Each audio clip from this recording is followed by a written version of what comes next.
he took my picture back to the New York Times and they printed it, and then he took it to Mr. Johnson, and they called me on the phone and said, we'd like for you to come to New York.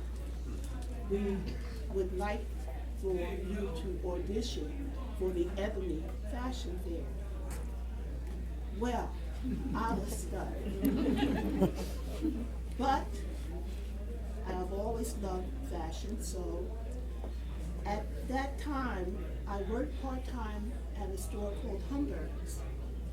And Mrs. Humberger had a son by the name of Alex on the boardwalk in the Trade Mall, where he had all of the great fashions that were very expensive.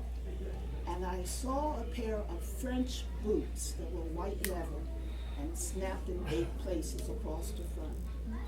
And I brought a white leather suit. And I went to the Radio City Music Hall where 500 women, young women, were auditioning for the Ebony Fashion Fair. They were only going to select 9 plus the woman that would be the commentator for the show. And that was my first introduction to Mr. Johnson and to his wife Eunice. And Eunice said, "Can I see you in Paris at one of the shows?" And I said, "No, not me."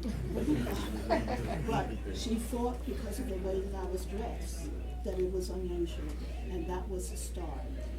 She picked me, Mr. Johnson agreed, and the rest was history. That was 50 years ago, 1966. The show was seen in every state in the United States and even abroad. And you have to think about the fact that during that time, segregation was unbelievable. We were not allowed to go into certain places. I can remember my roommate, Peggy Fino, who was from Paris and a model from there. We went to one of the restaurants to eat, and the segregationists that owned that restaurant had a hatchet in the window. We went in, nobody was there, so we sat down. And I kept waiting for the waitress to come over. Nobody else was in the restaurant, but they were open. And finally, I got up and walked towards the back where the waitresses were seated. And I said, "Pardon me, we've been seated for over 40 minutes waiting for someone to wait on us." And she looked at me and she said, "We don't serve niggers."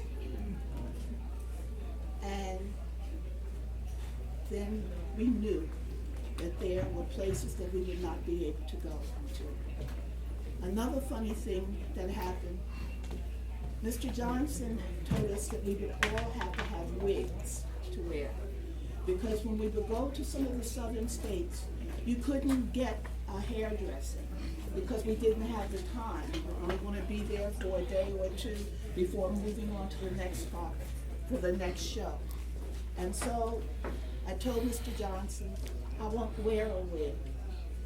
And he said, "Joanna, all the models have to have wigs." I said, "No, except me. I'm not wearing a wig, and I will go back to Atlantic City." And he told the wig maker, "Let her go. She's not going to change." And I didn't. And of course, the rest was history, because that natural hairdo became the most sensational thing of the fashion fair. No matter where we went, the papers the next day would have me on the cover of the papers, or they would have pictures that they would take, and all the different stars would come to see